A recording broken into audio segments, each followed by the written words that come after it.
কারণ just income করার জন্য, নিয়ে চলার জন্য, খাওয়ার জন্য, জীবন বেঁচে থাকার জন্য আমাদের উচ্চশিক্ষিত ছেলেমেয়েরা নৌকা করে থাইল্যান্ড যায়, থাইল্যান্ডে চাকরি করছে।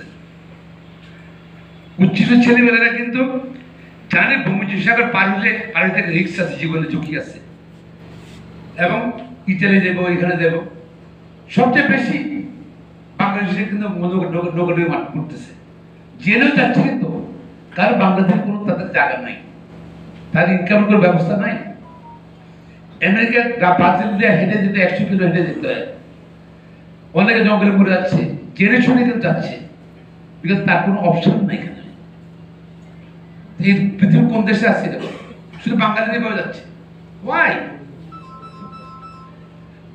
অর্থনীতি বলে না। আমাদের গ্রামে প্রতি সপ্তাহে যাওয়া হয়, বা 2 সপ্তাহে একবার কি যাওয়া হয়।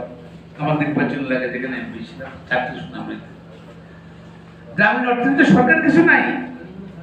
এই চাঙ্গা হচ্ছে কোটি কোটি মানুষ বিদেশে আছে, তারা আত্মীয় টাকা পাঠায়, সেই টাকাটা সার্কুলেট করে গ্রামে।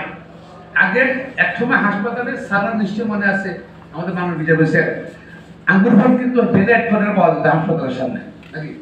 আঙ্গুর ফল রুগী মারা দেওয়ার আগে মনে করলো ঠিক আছে আঙ্গুর রস খাওয়া দিই।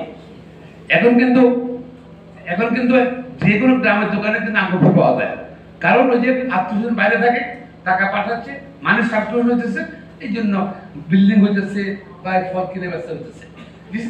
গভর্নমেন্টের কিছু নাই। জেলে বিদেশে যাওয়ার সময় কিন্তু অনেক টাকা লস করতেছে, বিদেশে যাইতে সময় জমি জায়গা বিক্রি করে যাচ্ছে। তাই রাষ্ট্রের ভূমিকাটা কি? আর সবচেয়ে বড় সমস্যা রাজনীতি।